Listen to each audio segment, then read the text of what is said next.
new mosquito bomber, twin-engined, long-range, and made of wood.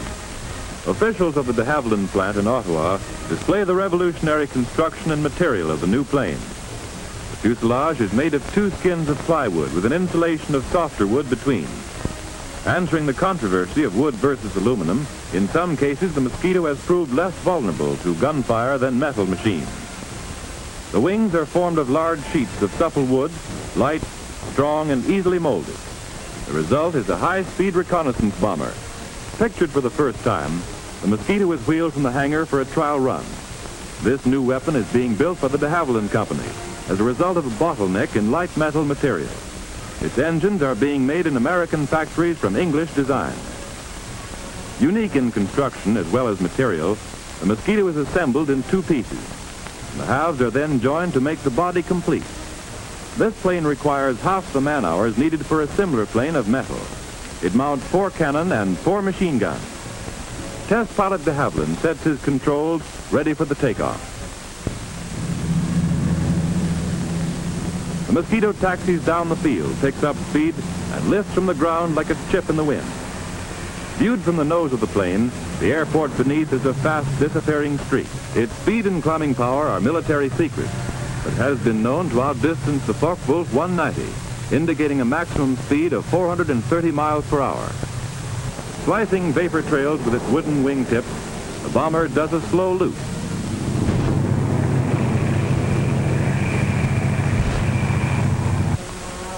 To a Luftwaffe rear gunner, its striking power is more like a timber wolf than a Mosquito.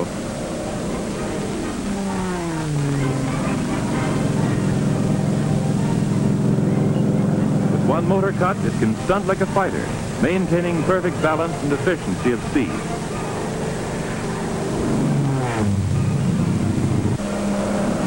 In actual combat and attack, the Mosquito has upheld the excellence of its trial run. A bomber made of wood has proved its mettle.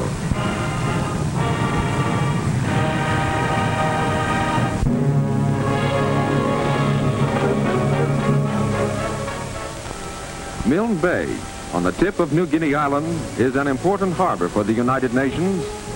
If it had fallen into Japanese hands, our position at Fort Moresby would have been endangered, and the whole campaign to drive across New Guinea and capture Buna and Gona would have collapsed. The Japanese attempt to land the force at Milne Bay met with a decisive defeat. With the whole of the tip of New Guinea in Allied hands, it is possible for the cargo ships to dock in Milne Bay. From there, they discharge their valuable supplies, which are then shipped up country to the Allied forces. However, it is necessary to send scouting parties up along the coast to seek out and mop up any isolated nests of Japs that might be holding out in the jungle. Jap landing barges were left on the beach, put out of action by the pilots of the Kitty Hawk fighter planes. These steel barges carried 60 men and some mechanized equipment. Plowing through the daily rainstorm, the soldiers are wary and alert, always conscious that Jap snipers may be hidden in the underbrush or in the trees. But all the evidence they find points to a hasty and complete retreat. Abandoned tanks riddled by anti-tank fire. These important links in the supply chain, tanker trucks, are shot up and useless. 37mm field guns were discarded by the Japs in their flight. They will now be turned against them. Bicycles have been used extensively by the Japs in all their campaigns from Malaya to New Guinea. One of the most interesting items found among the abandoned equipment is this garment, a bulletproof vest. The steel lining can deflect shrapnel, but is vulnerable to a direct hit. Their gas masks are cheaply constructed of flimsy material. Here is one of their typically broad, short bayonets. This soldier has put on one of the very practical two-toed, rubber-soled shoes that Jap snipers use for tree climbing.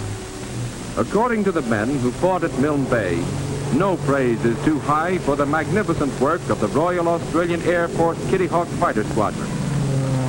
The pilots swept Japanese opposition from the sky, strafing landing barges, even coming low to pick off snipers from treetops. Deep in the jungle, our engineers have hacked out landing fields, but the rains keep the ground soggy and unusable These steel mats were brought in to provide a firm strip for takeoff. From these small portable landing fields, our pilots take their planes into the daily offensive that is being waged to drive the Japs off the island of New Guinea.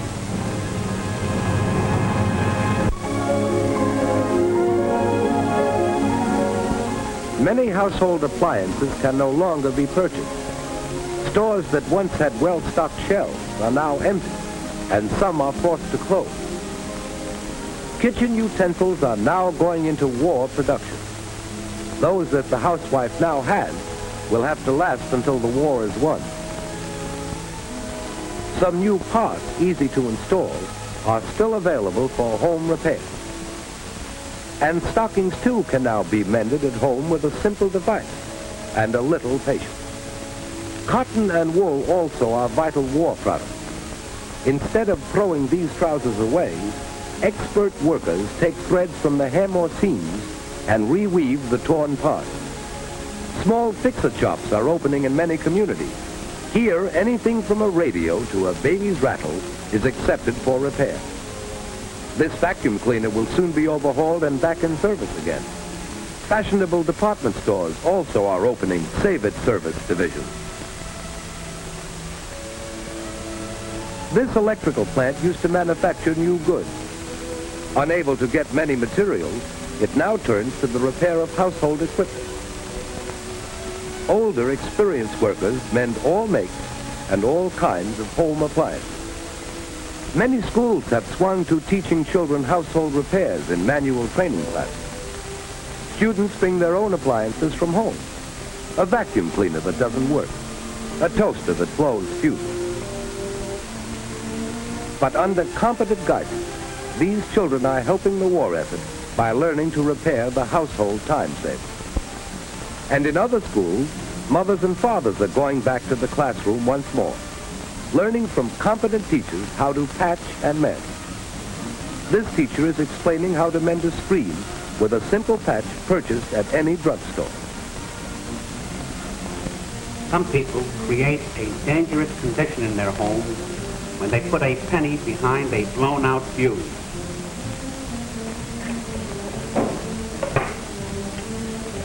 This fuse now, instead of being the weakest point in the circuit, is the strongest point. This is a disastrous trick that ruins home wiring and often causes destruction by fire. Today's slogan is, fix it.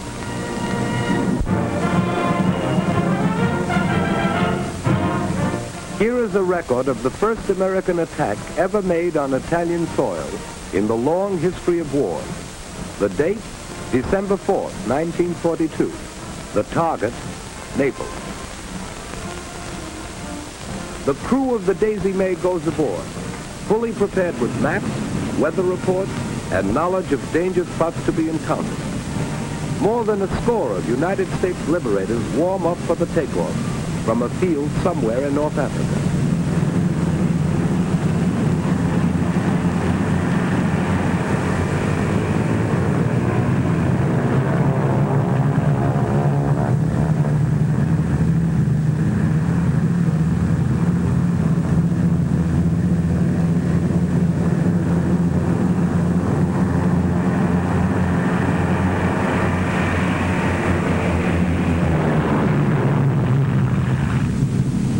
The course of the squadron is almost due north, over barren stretches of desert, then on out over the calm blue waters of the Mediterranean Sea.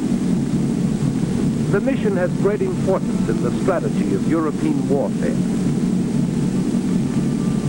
Italy's heavy industries, feeling the force of RAF bombings in the north, have been moved to Naples for safety. The huge four-motored bombers spread across the sky over the Mediterranean. Several of the planes are veterans of other successful raids. For every enemy plane destroyed, a star is stenciled on the fuselage of the bomber.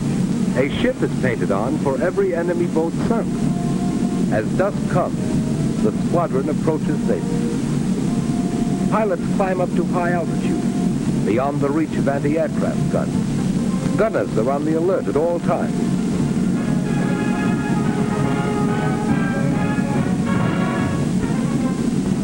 From the tremendous height, the bombing is accurate and intensive.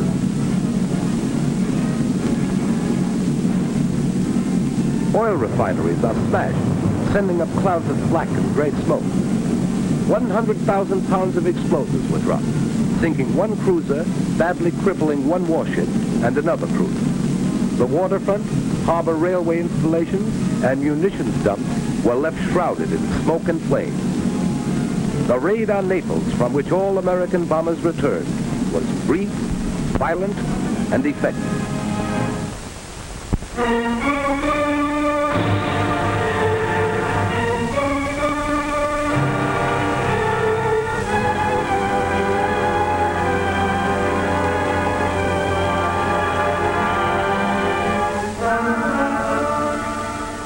This is Arthur Hocking, plot number 2062.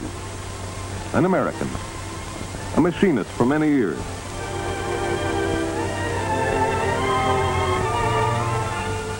Several months ago, a telegraph boy came to Arthur Hocking's door.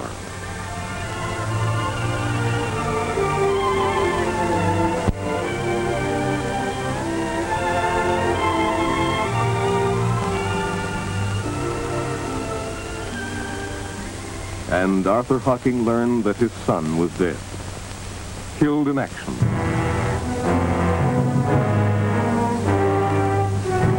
In the next few weeks, Arthur Hocking was puzzled. Many things looked very different to him now.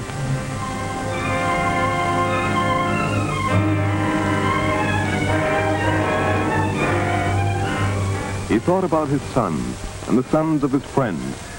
He felt he had something to say to his friends. And so, he wrote a letter.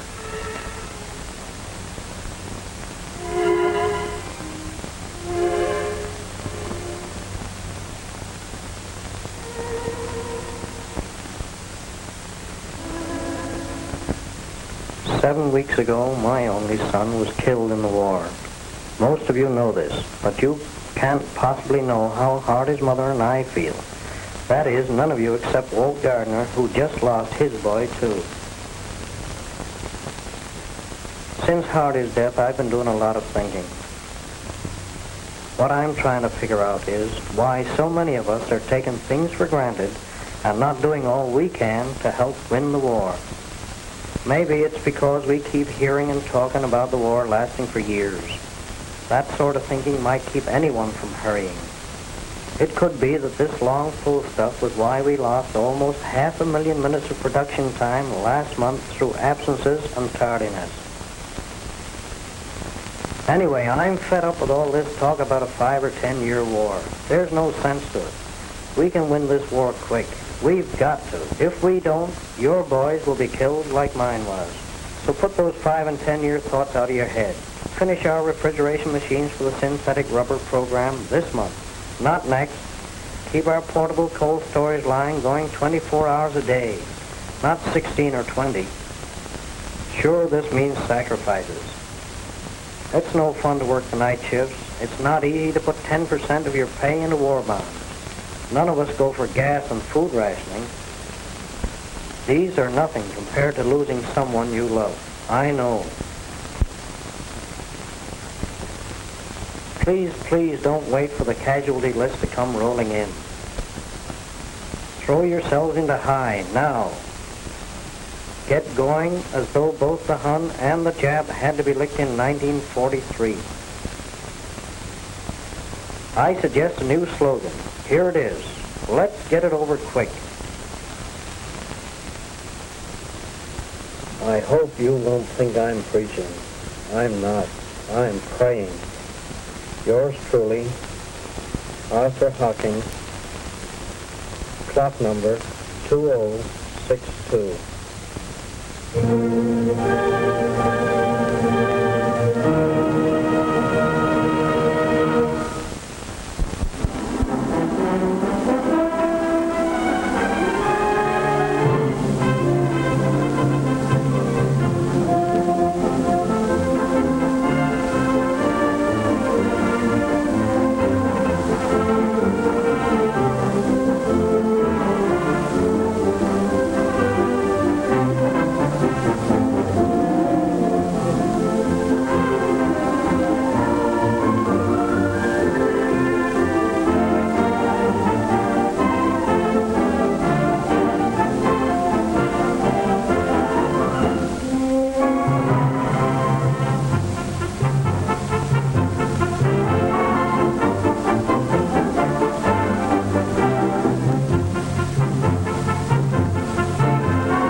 The flag is carried by our ships in times of war and peace, and never have we struck it yet in spite of foeman's might. Who cheered our crew, then cheered again for showing how to fight. Aye, we've been always ready to fight or die, like glory to the shield we wear and letter to the sky. Defeat the foe or save the name, our mission and our pride. We'll carry on, we'll think and some ideas will die.